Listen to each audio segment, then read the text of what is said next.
Hello and welcome back to the Future Edit. I am your host, Kelly Eckhard. And this week I have two very special guests with me. I have Friederike and I have Sophia, and they are from Maeva Retreats. Now, Friederike is a yoga instructor and she does coaching, and Sophia also is a coach.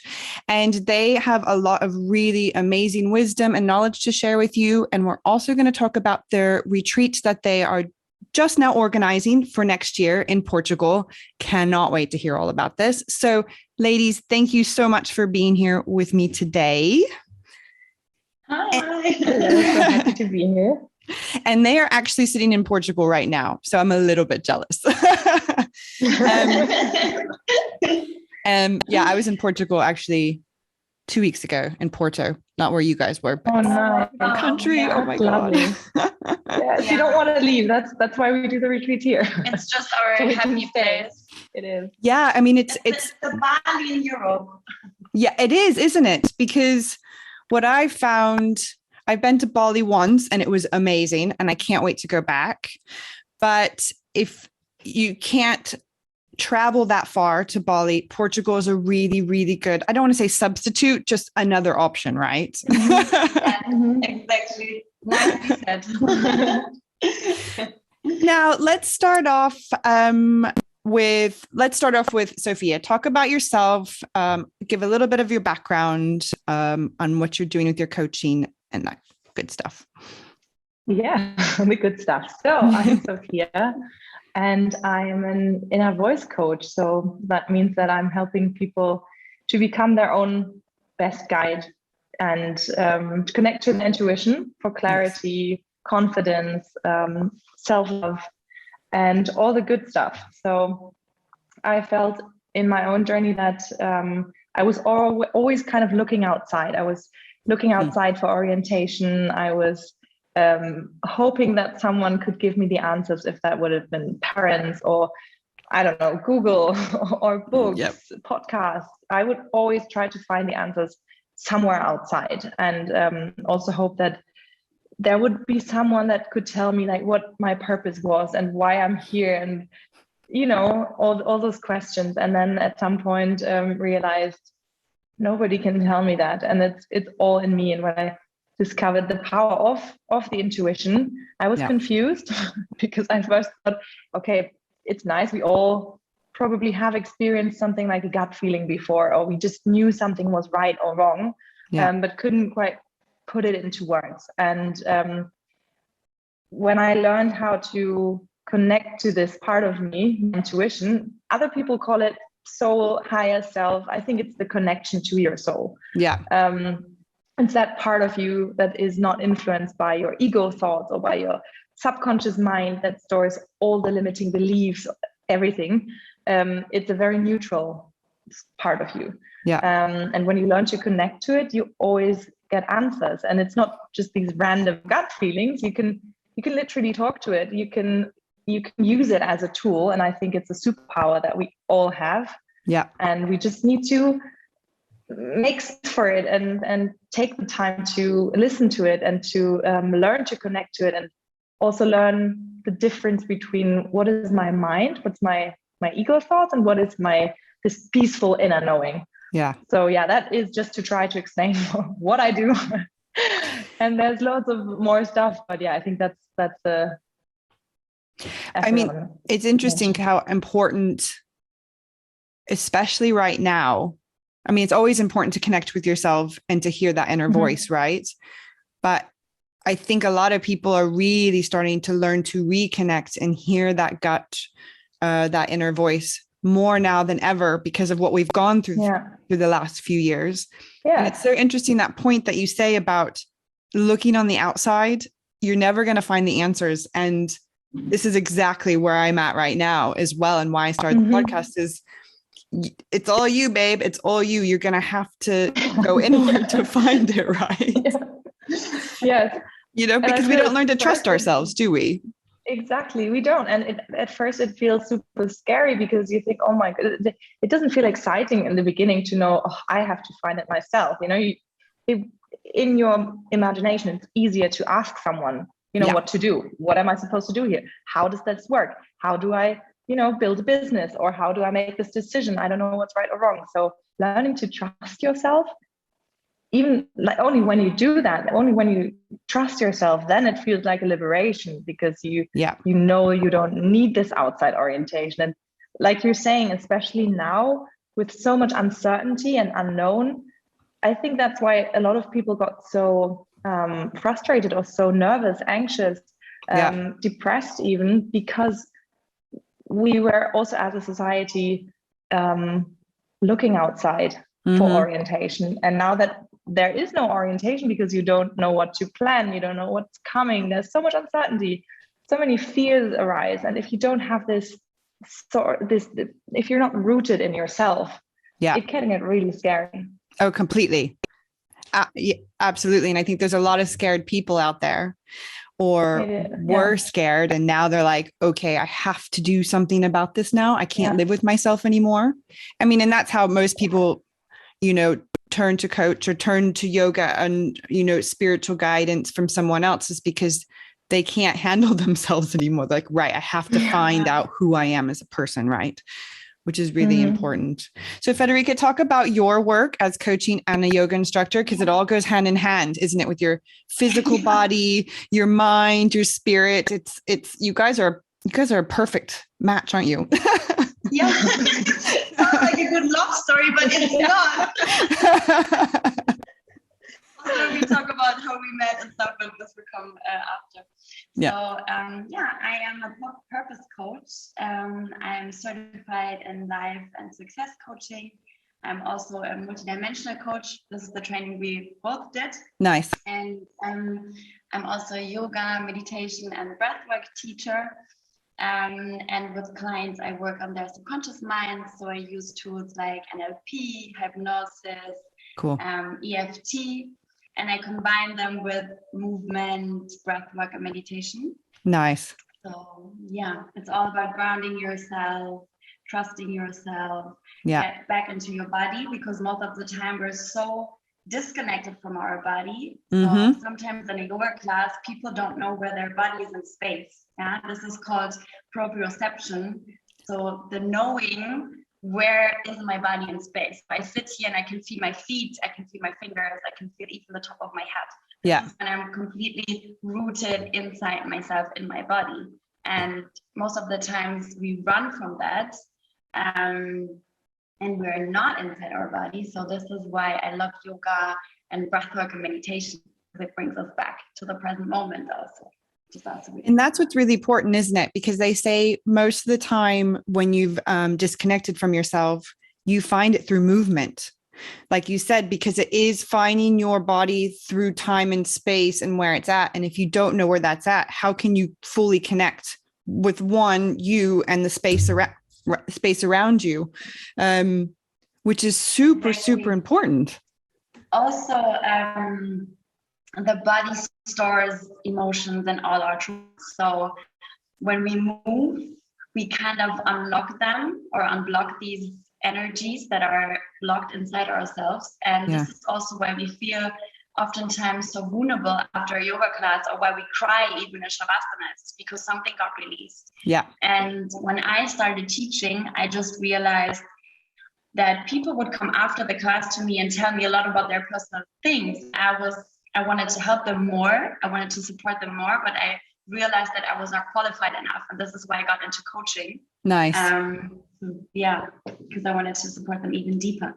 Yeah, completely. And that's such a powerful thing, that you can, one, help them move their body or get to know their body, but then you can go that step deeper and saying, okay, you've released all these emotions.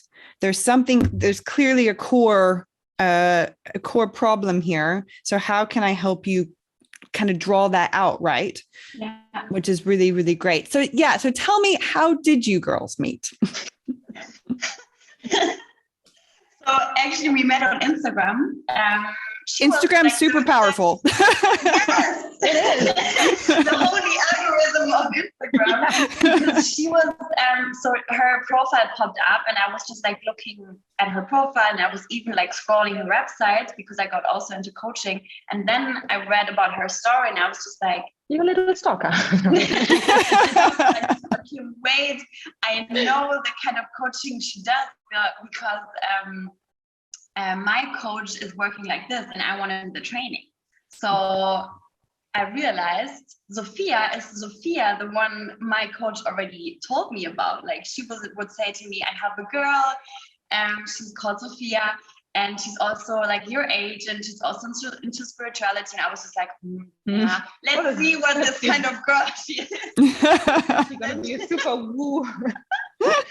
And then I just texted her and we met. And yeah, the thing is when you I think you sent me a voice message, and when I heard it, I was like, nobody else does this training. It's because it's not very famous or popular. It's more in the area. It's in Idstein, maybe Yeah. In behind the mountains. Yeah. No Wi-Fi. I love it. And she, our mentor, our coach, she's so powerful. And so I knew that if she knows her, there must be a connection. And we were super excited to meet. Yeah. And then we met up and talked for hours straight. And then that was only a year ago, a bit more than a year ago. Isn't it amazing how when the universe or your spirit guides or whatever you believe in want something to happen, they make sure it happens, doesn't it? It's like this instant, beautiful marriage of friendship and connection and using your abilities together, which is really, really amazing. And I think when you're open and you're on your path, your own journey, a lot of finally doors can open up for you, right? It's This is exactly what we also experienced in Portugal, because then we traveled to Portugal together. We don't have a home right now, so we're just like really nice. Home is everywhere now. So we decided to go to Portugal for a bit. This was already in May. And everything just like kind of kept flowing for us. So we met the right people, we got so much inspiration. And then we said like, okay, we really know that we want to do something together. And then we came up with the idea of doing the retreats together, because what is so powerful about our retreats is that we want to build community. We want to have like-minded people all together. We want to create spaces where you can like completely open yourself up, where you can be fully seen, no judgment. Yeah. And since we're on that journey, like everything kind of just flows, and we were getting backwind from the universe, it feels like. Yeah. And and especially like you say, I think what I liked also about meeting you was that I felt like I could you got me. You completely got me, and I didn't need to explain things, and it was just nice. So, and I think that's also something we want to curate in the retreats, is that you can come there and there's people that get you and that don't judge you, where you don't have to pretend to be anything. You're just you, and you just knowing that we all have our little backpacks of experiences, of trauma, of whatever is in there, and that's okay, and there's no judgment there. So for me, it feels in what I'm seeing or in our vision, it feels very peaceful. Nice. And light. Yeah, and that's really important, because once you feel that, then you know you're going in the right direction. And the people that are coming to your retreats, they are meant to be there, right? There is this call for them to go, and then they'll meet the right people. Maybe they'll have the connection with someone else that you girls had. It's nice to see people form their own little communities, isn't it? Especially now. And I think especially with women, it's super, super important to have this connection and community with women as well. Because we're all beautiful, powerful beings. But a lot of times I think we feel a bit lost or kind of on our own. But if we just reach out, there's other women like us wanting the exact same kind of community and connection. Yeah. Funniest thing actually is that we thought that when we started the retreats, we thought about just doing it for women. But on kind of our journey, it came up that we will also have retreats where also males are very welcome. Yeah. Because we realized that we want to bring more people together. And I think we didn't mention it, but Maeva actually means welcome. So for us, it's just like everyone is welcome. Cool. And all genders, all people. All people. And we just want to create spaces where also men and women can fully see each other. Yeah. Because in one aspect, we all carry inside male and female qualities. Yeah.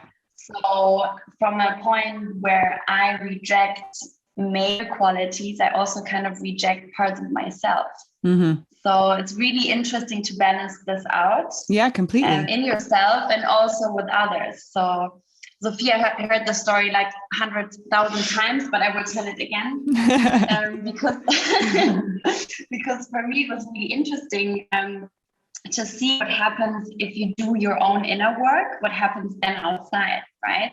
Yeah. Because I had a lot of judgment about males or guys, let's put it like this.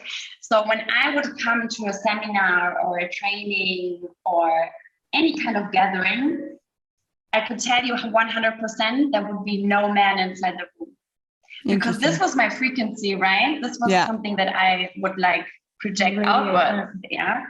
So when I kind of went on my own healing journey, I found myself in spaces with a lot of men, which is so interesting to see. And this was super healing for me. And I just hope that, some people follow this path also. Yeah, completely. Because I think men don't get enough credit for also going on their own spiritual journey. You hear a lot about women's journeys, but not so much men's journeys.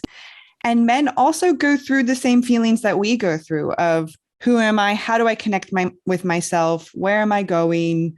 What am I doing? What do I want in life? And they also hold, like you said, feminine qualities. And how can they tap into those feminine qualities, which is super important. Yes, especially with that, when we started talking about the retreats to friends and we just brainstorm and see what their input was as well. Yeah. Is that lots of our male friends actually said, oh, I would love to join. I would love to go on a retreat like this, because they are asking those questions, like you said, and they are also insecure on nowadays. What is it? The image of a man is changing, and that's confusing. And that also they do want to change. They do want to support us, especially those guys. They do want to support the role of a female identifying person. So, but they are lost sometimes, and they also crave these spaces. And we know someone who does men's circles and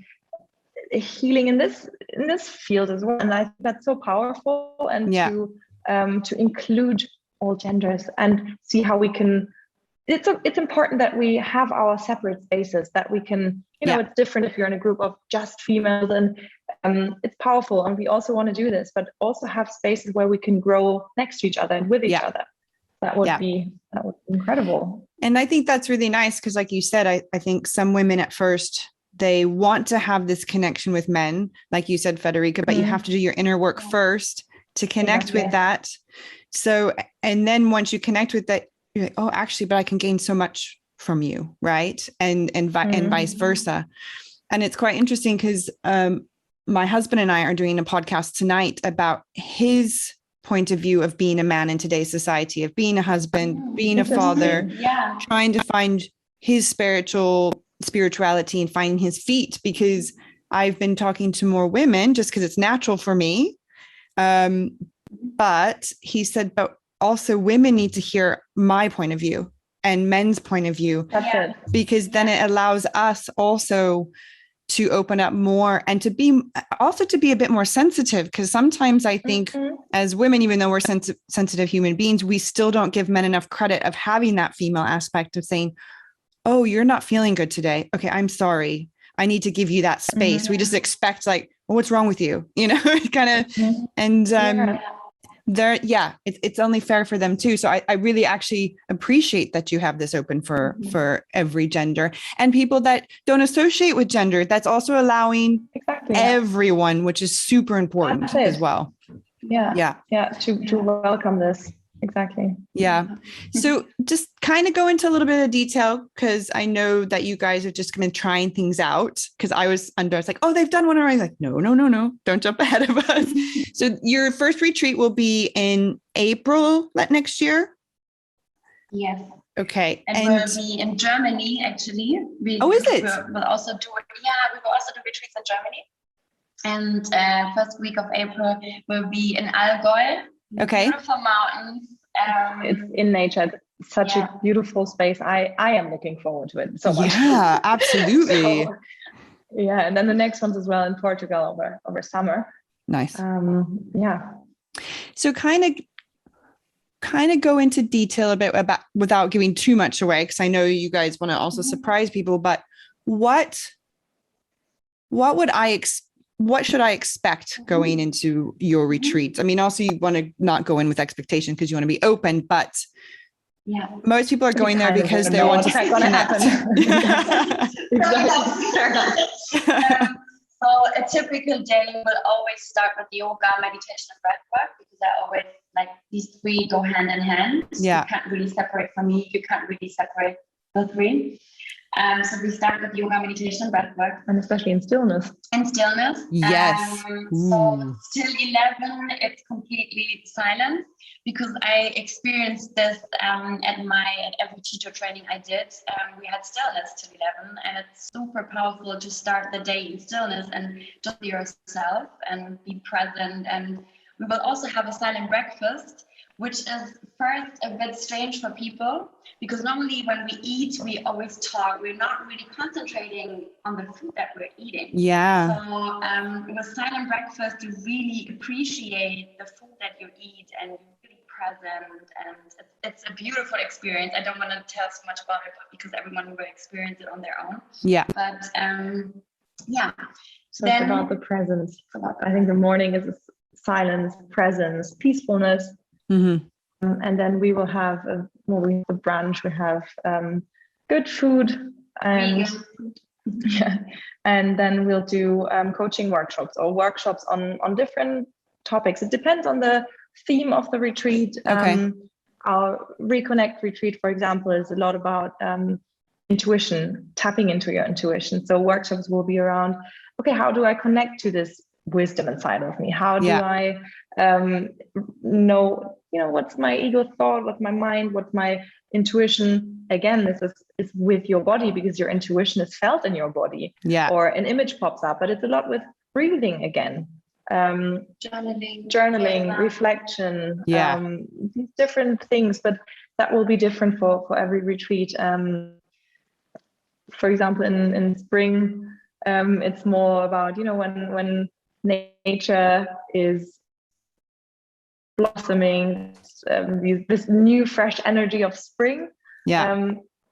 As part of nature, we can witness this inside of us, and we want to take some time to get back into our cocoon and reflect, and also see how we want to use this fresh energy. So it's not just all over the place, and we have many ideas and projects and everything. We kind of want to center ourselves, and from this place, use our energy, create, step into our vision, whatever it is that's going on. Or maybe it's just to be centered, and you don't have to have a huge vision. It's just about centering, grounding, and using this fresh energy. Yeah.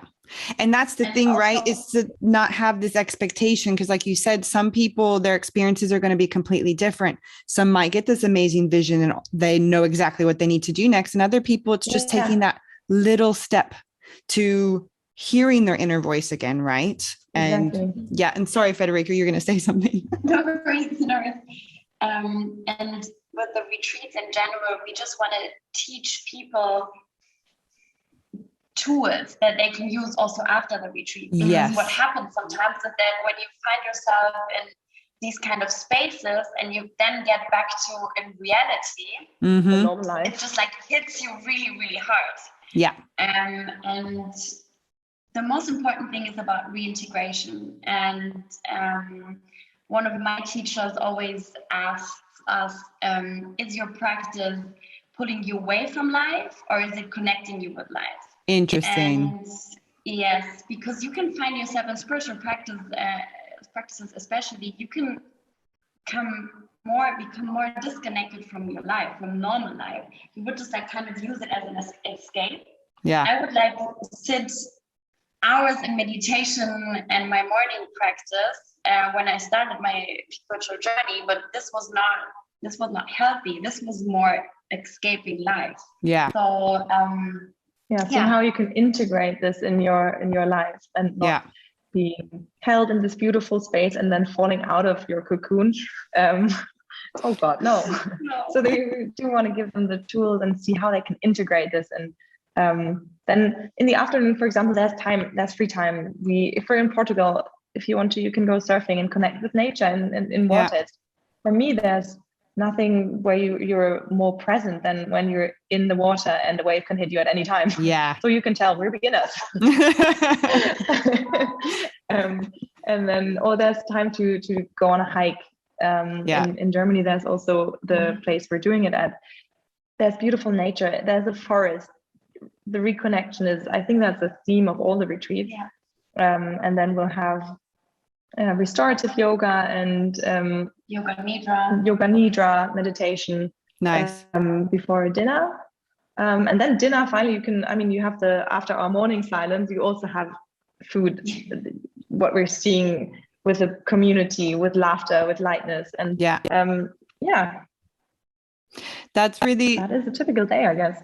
But it sounds very lovely and also extremely relaxing. It's yes, recharge the battery. Yeah, completely. Because I think, like you said, it's so important to teach these tools to, you're giving tools that you can take away into everyday life. And I think this is what happens for so many people. It's like with anything, right? If you go to a therapy session, you're talking about your problems, but you need to be able to take these tools that your therapist is helping you with and then apply them to every day. It's all about application, isn't it? Because it's all fine and dandy that you've learned to connect with yourself, but now, like you said, you got to go back into the real world and go to your job or deal with your kids or your partner. And how can you still stay grounded and connected in your busy life, right? Mm-hmm. Yeah. And so how do you ground yourself? What are your rituals that you practice every day to keep you connected? So, I would say I have a really long morning routine. So I move my body on a daily basis. Doesn't matter if it's like 5 minutes or 2 hours. Yeah. I also do a lot of breath work and I sit in meditation. These are like the 3 things I do really on a daily basis. Yeah. No matter what. But this really depends on my day. So the routine, or I would say that every routine should work with your day. It should not interrupt something. It's just something that naturally integrates. Yeah. I also love to do journaling. And this was for me one of the most powerful coaching tools. I love that. Yeah. I try to go to bed really early because I realized that I need a lot of sleep. It's very different for everyone, but for me, I need a lot of sleep. This is kind of my routine. Nice. So for me, it's it's similar, but it's slightly different. I don't do the full. Sometimes I see her in the morning and she's, I don't know, I come back into the space 1.5 hours later and she's still moving. So it's good. It's her job. So she has to do this. Or she enjoys doing it as well. Yeah. So I also, sometimes when I wake up and I'm still in bed, I feel my body. And that just means, okay, feel into your toes, feel into your fingers. Do you feel a little tingle? Just becoming aware of my body and what's going on and how I feel. And that doesn't take very long. And then I'm still in bed. I'm thinking about the day ahead and think, okay, what am I looking forward to? So I make sure there's something to look forward to. It doesn't have to be big.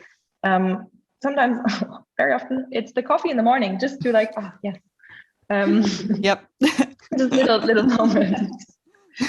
All about the little things. It's all about the little things. Yeah. Exactly. And so to ground me doesn't take much, because also when, especially here, and that's easy to be grateful and grounded when you're in a beautiful place. But now when we after work and I take a walk on the beach, I'm so incredibly grateful, because coming from this winter in Germany last year, I was so empty.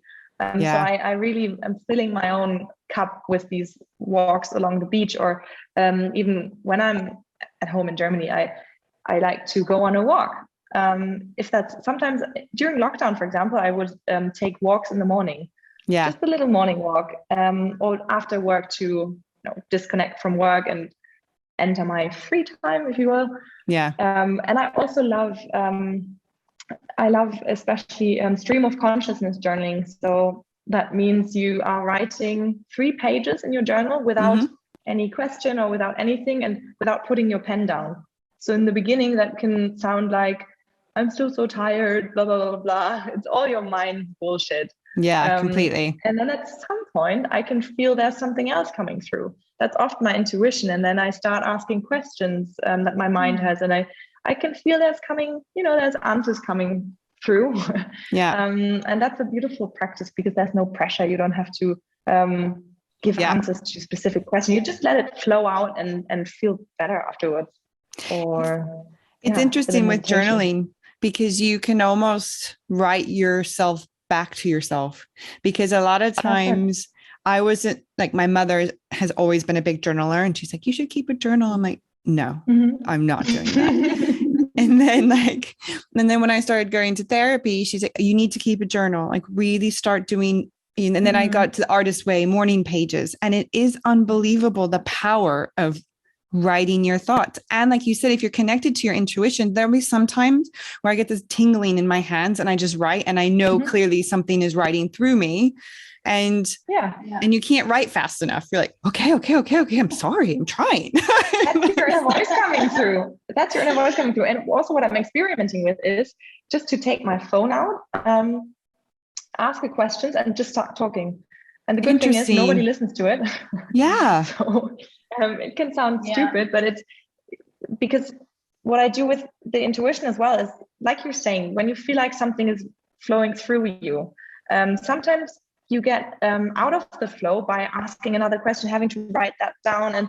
And so for me, sometimes even though I love this, and I still love intuitive journaling, what I'm additionally trying is using my phone and seeing what comes through. And that's super interesting, because sometimes I will just say a word and my mind doesn't quite know yet what I mean with it. And then I continue asking, so what does, I don't know, blue mean in this for my inner voice right now? And then, you continue asking questions, and I like to be playful with it and not to make it so serious, all this, you have to have a fixed morning routine, you have to be grateful, you have to visualize, you have to meditate every day. For me, it's more, what do I need right now? And how can I make this fun? How can I incorporate that into my day so that it makes me feel better? I don't need another to-do on my to-do list. I want to make it fun and playful and see where it's leading me.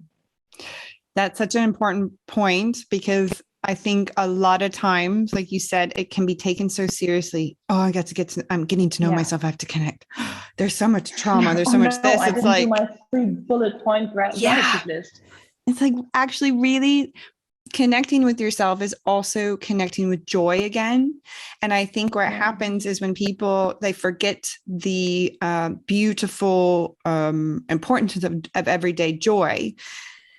And if you connect with yourself, start seeing things in a lighthearted way, of laughing at yourself, giggling that, oh, it's okay. I didn't do my 3 morning pages today, but I did 2 lines. That's pretty cool. Okay. Yay. Proud of myself. It's giving ourselves a break.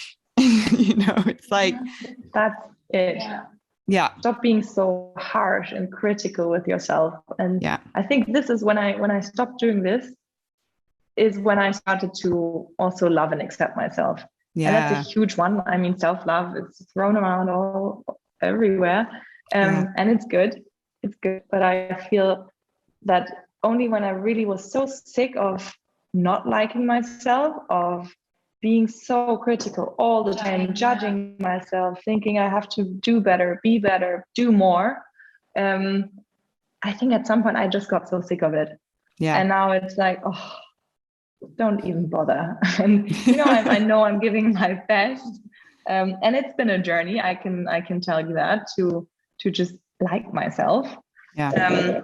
And I think it's so hard when you think, okay, you have to love yourself. If that's from where you are right now to completely loving yourself, that can feel like such a stretch. Mm-hmm. So I think just taking the little steps through these practices, through feeling yourself, like, how do I feel? Yeah. What am I like really? What am I like when I'm I love this saying of who were I before? Who were you before the world told you who to be? Yes. And to explore that and to discover this part of yourself again, I think that's so beautiful. And that's when you start loving yourself. Completely. It's doing away with conditioning that you didn't even ask for.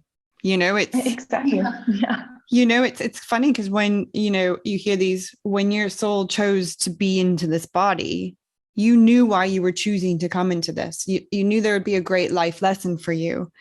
But then a lot of times you forget what that life lesson is because you were conditioned by your parents, by society. And, those things, your parents probably didn't even mean to condition you in some kind of way, but they were just doing what they thought, what they were taught, right?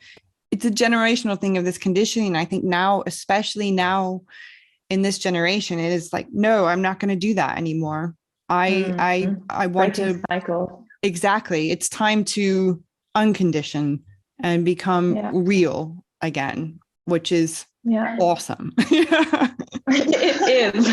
But this is also why the work with the subconscious mind is so powerful, right? Yes. This is where we can release all those limiting beliefs, the stories that we tell about ourselves, our surviving strategies. When we discover this and we can let go of it, everything starts to change. Yeah. And when you access this, what is stored in your subconscious mind, and I love the image of, or as an explanation, when you're from 0 to 7 and your subconscious mind is like a sponge and it's soaking in everything that's happening and that's being said to you. Yeah. Of course, there is stuff that you don't need anymore. That's not true. That's And if you get rid of this, if you release this, then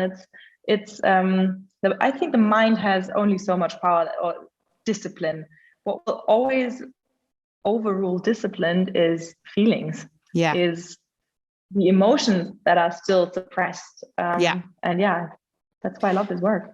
And it's also about learning to trust those feelings, because there's several of us that we are feelers, and you have to really feel into that situation. Or when you're manifesting, you have to, how do I want to feel about this? Because everyone has some are feelers, some are, you've got your sacral and you've got, your throat and all these, all your chakras, right? And different people have different makeups of how they hear their intuition or hear their inner voice. And I think it's really important, when you're teaching, okay, well, how are you feeling about this? Because like you said, we've been conditioned to ignore those feelings, which is so important for men and women to feel into those feelings, right? And we're avoiding the discomfort every time an emotion is sad, it doesn't feel positive. We try to avoid it by drinking alcohol, smoking, addictions, food, everything. And we just don't want to, working which more. Is really just most people, like compensate all this stuff with work. Yeah. Absolutely. It's this, if I work harder, I'll be better. I don't have to deal with myself, when it's actually the opposite. You're not being productive in your job and you're not being productive for yourself, right? Yeah, true. Yeah, it's just like I got to this point because I was also working in the fashion industry for quite a bit, where I found myself in a really competitive and, let's say, interesting environment, to the point where my whole body just shut down. Yeah. So the body at some point will tell you that it's enough now. And I just, we hope that you don't need to get to this point where you're not able to do anything and you're forced to change direction So maybe you start earlier. You see the warning signs. Exactly. Earlier, and not like get to the point where. True. And that's also, Kelly, why I like that you're interviewing like loads of different people with different tools, expertise, because there is different things for different people that work for them. Was that a sentence? I hope. Yeah. It was. I got it.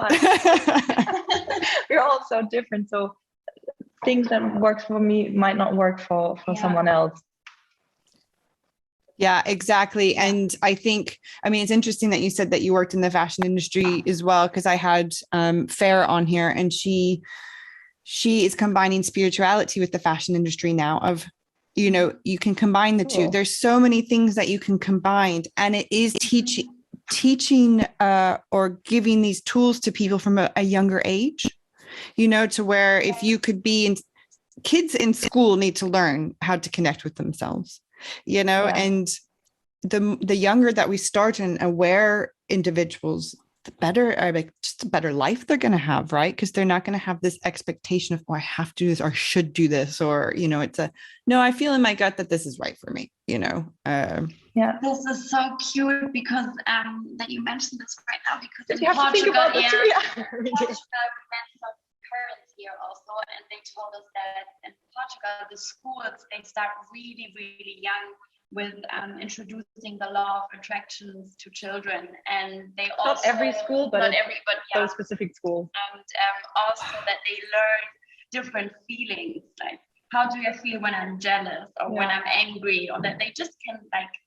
And they start labeling it this, because oftentimes when we don't really know what we feel, we just feel overwhelmed. Yeah. So when we start labeling our feelings, we can kind of step a bit back from it and kind of observe it more. And this is when the feeling can also, you start to become the observer. And I think it was so cute when they said, you know, that they are supposed to say what they're feeling, and they're learning about different emotions that we're having, and then they learned a new one, which was jealousy. Nice. The little girl was like, "No, mommy, what's the new word I'm feeling again?" So what I'm learning again. She's like, "Oh, jealousy." So what's jealousy? And just to have this conversation, we were almost crying because it was so cute and so important to start to teach them. And also in the mornings, I think they do meditation or mindfulness. Oh my God, this is amazing. I want to go to this school again. Yeah, I'm like, right. I'm moving to Portugal right now, and I'm enrolling my child. So amazing. This is so powerful. Yeah. It is, because it's, I mean, with our daughter, she's quite a spiritual individual, and already, like she's an old soul. She's been around forever, and because I'm quite a spiritual person, I also want her to have the opportunity to express herself. And when we moved from England to Frankfurt, it was very, very, very hard for us because, you know, she had all her friends there, and, you know, she had to speak German all the time, and she's like, oh, okay. And it's really important. So we had her talk to my therapist for a little bit, just to kind of get some emotions out. And it's really important that they learn too, that it's okay. You're going to have these intruding thoughts come through as well, that's just a thought that's just going to pass through. And how do you deal with that intruding thought? And you don't need to focus in on these things that you know what you're feeling. And it's so important. Anyways, we went off subject, but it's really important for kids, you know? It is. And I'm so lucky that I was already pretty early on going to the coach that we both did the certification with later on, because my parents went through such a messy breakup and divorce, and my mom sent me to her, and I was 13, I think, the first time I went to her, and then 14 when I did my first family constellation. So I don't know how I would have dealt with and survived and dealt with all the stuff that was going on years afterwards, or the following years. So I can tell, I mean, if I had done that even earlier, wow, but even in those crucial teenage years where you're so insecure and you are getting tools and releasing stuff, it goes quicker. So the later you do it, of course, there's more experience, there's more trauma. So I would absolutely encourage everyone to start as early as possible with this. Exactly. I wish I would have. I was also introduced by by my mom with spirituality, yoga, meditation. So I feel like the earlier you start, the better it is. Yeah. So shout out to all moms. Yeah. to do the work and Exactly, because I think it's to give that child that space, you know, because I grew up in a very, very religious home. So there was spirituality, but in a different kind of way. It was, you're taught to believe this way, right? And spirituality is not religion. It's a whole other realm. And it's all about connection with yourself. You know, spirituality is you. You are this whole essence. And it can't be not spiritual. Exactly. Absolutely. So for those that are wanting to learn to connect with themselves, what advice do you have for them? What would you suggest they start off with? So I would say first thing is spend time with yourself, get to know yourself. The more time you spend with yourself, the better it is. Also alone time. Time in nature is also super powerful. Yeah. During my last teacher training, I needed to be 24 hours in the woods, completely on my own, just with a sleeping bag and a water bottle. Don't do that, but I mean, you can do that, but it's super powerful. Yeah, I can imagine. We need to be really present, and it's so interesting how we are really one with nature if we let go of everything else that's that's distracting us. So get to know yourself, spend time with yourself. Also reach out to people that can help you or that lived or have lived a similar life. Have gone through something similar to you, because I feel like most of the times we can learn from other people, so that you don't need to deal with everything on your own. You can ask for advice. Yeah, and I would agree, and I would add to that it's also about daring to ask the right questions, and the questions are simple. Are you happy? Are you experiencing enough joy in your life? And then you could also see how do I want to feel in the different areas of my life? How do I want to feel in my career? How do I want to feel around my loved ones or in my relationships? How do I want to feel about money, whatever it is? And then to see, are you feeling the way right now, and why not? How can you bring more of this in, and what would help you to feel this way? So starting to question your life and not thinking, well, I should be feeling this, I should be grateful, I should be content, I have whatever makes people happy, to be honest with yourself. And then from there, I think this is the awareness to have around what's working and what's not working. And then you're free to explore, to reflect, to journal. There's many things you can start doing, and meditate. So I think that's touching on what you said, that finding the space to be still, and to if meditation, if you can't sit still right away, that's very common, is to use an object, to stare at a candle, or to walk in the forest, just be mindful and present. And there's so many beautiful things to try out. So it's like a little jungle when you get into it. It is, isn't it? Have fun with it. For everyone, it will be so individual. So you need to try out what works for you. There's no recipe in healing. So different for everyone.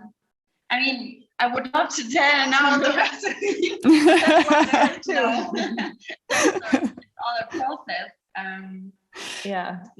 It's funny, because when people start, when individuals start their awakening or spiritual journey, connection to themselves, you want a recipe, right? It's and you're so desperate looking for those answers, but then like you said, you have to figure it out for yourself. Unfortunately, that's everything in life. Yes, but the recipe is in you. Like you're in a void. Intuition will give you the next step. It won't give you the 10-step plan and the 10-year plan of this and then this and then this. No, but it will give you the exact next step and what's needed. So for me, that's always the basic to connect with yourself and ask for the next step. Yeah. And that's an interesting point that you made as well, because a lot of us, especially me being a Capricorn that wants to be in control of where my life is going, the universe has had other plans. It's not giving me any fucking clues, like the next step. So it's not going to be at that, you're right, 10-step plan. It's going to be, well, I'm asking you to go this direction, but let me also surprise you. It's okay to be surprised, because a lot of times you have this idea of what you want in life, but it's not good enough for what the universe wants to provide you, right? So it's allowing that space to be open to being surprised with being blessed. Exactly. You know, and it's the mind's preferences. We will always have preferences. Yeah. And if you're asking yourself, am I safe? Am I guided? That there will be peace, and that this is your intuition. That's not afraid of the unknown. The mind is afraid of the unknown because it doesn't know what's going to happen. But your inner voice, that peaceful inner knowing, it knows that you're safe and that everything that's going to happen, you will deal with it, and you will be safe. You'll be fine. It will be okay. And if you're the mind, that's not very relieving for the mind, or very, the mind is like, no, I want to know. What's life going to throw at me? But connected to this part of you, if you can actually feel it, I can tell you this all day long. If you don't feel it, that's the difference. But I think that's also then experience it, that the next step, and then the next step, and then a door is opening that you didn't even see. So that's the power. So beautiful, to be honest. It's just you're always guided. Oh, completely. And I have no idea where my life is going. So I feel you. Yeah, it's a journey, right? It's a complete journey. You'll never get to the end of your journey until, well, you're not part of this world, physical world anymore, right? So it's a constant journey, which is, if you don't take yourself so seriously, it's quite exciting. Everyone wants to go on a journey. Everyone wants, to try something new, right? So why limit yourself? Yes. How can I make this experience fun and joyful? Yeah. And I feel like the biggest shift is when you ask yourself in any situation, what can I learn from this? And not, why is this happening to me? Yeah. This is like, for me, this has been the major shift. Yeah. That is super important. Super powerful point. Yeah. How can I learn from this? It's not because you're either doing something, you're either experiencing or you're learning. That's it. There's no failure in life. Yeah. That's a man-made term, right? Yeah. Exactly. So then I have one last question for you ladies. Because the podcast is called The Future Edit, and it's about editing the future you for a happier, healthier you. What do you guys see for yourself in the future? We know you don't know what's going to happen next, but what would you like to see happen for you individually and as a team? I feel like I want to build communities. I want to bring people together. This is also why I'm doing my Maeva with her and I'm doing the retreat. But my major goal in life is to bring people together, to experience community, to have safe spaces. And for myself, I want to build my own yoga teacher training, because I have now the education in yoga where I can teach trainers, or I can train trainers. Amazing. And I want to combine yoga and coaching more, because I feel like this is important for every yoga teacher out there to also have tools from coaching. So, that sounds beautiful. Oh, amazing. Yeah. I love that. And for Maeva, I am seeing also the community being welcome, the power of going into a group and not having to be anything, not having to pretend. And I think this is also what I would hope for or wish for other people to experience, when you can just be yourself. But first you have to find out who that is. Just be yourself. Find out who you are. Exactly. Yeah, and I'm seeing beautiful retreat experiences and joy and laughter. And when I close my eyes and I see those retreats, it's a combination of depth, transformation, and laughter and joy and lightness. And for myself, I'm just within the next year or so, I'm seeing the freedom to travel and to live life on my own terms and be independent, be free, while also connected and grounded. So, and however the form of this will look like, I don't know. But I am trusting that I'm on the right path, and I have these beautiful ideas with Maeva, with my own coaching.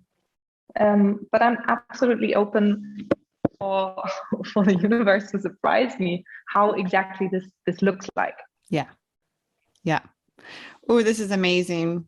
Well, all of you listening, I just want to say that the energy with these two girls is absolutely amazing. And so I can already tell you that the retreats will be even more spectacular with the energy. And so definitely look up both of the girls and their work, and also sign up for the retreats coming, the one in Germany, if you are in Germany, and the one in Portugal, if you want to get away to Portugal, because I think you will really grow as an individual and you'll walk away being surprised, which is great. And that's just what we want. With how amazing you feel afterwards. Yes. Kelly, thank you for having in this space. It's beautiful. I love your vision and I love your future added. Thank you. Yeah, I have no idea where that's going either, but it will come. Surprise. Exactly. Yeah, enjoy the unfolding. Exactly. Yep. It's quite interesting. I've done a lot of sessions recently, and they're all the same theme: connecting with yourself, being still, spirituality. I'm starting to dance again. A lot of dance there. So I think it's nice. Yeah, I think it is so important for you to get out of your head and into your body. And that's what you're talking about with the breath work and meditation and yoga. Get out of your head, because the answers aren't in your head. They're here in your body. Yeah. So, but you just have to make space for that. Exactly. Just make space for all the practices that raise your vibration. And this can be anything. Exactly. Yeah. Oh, ladies, you girls are beautiful. Thank you so much for being on the podcast with me today. Sorry, Ellie. Thank you very much. Thank you so much.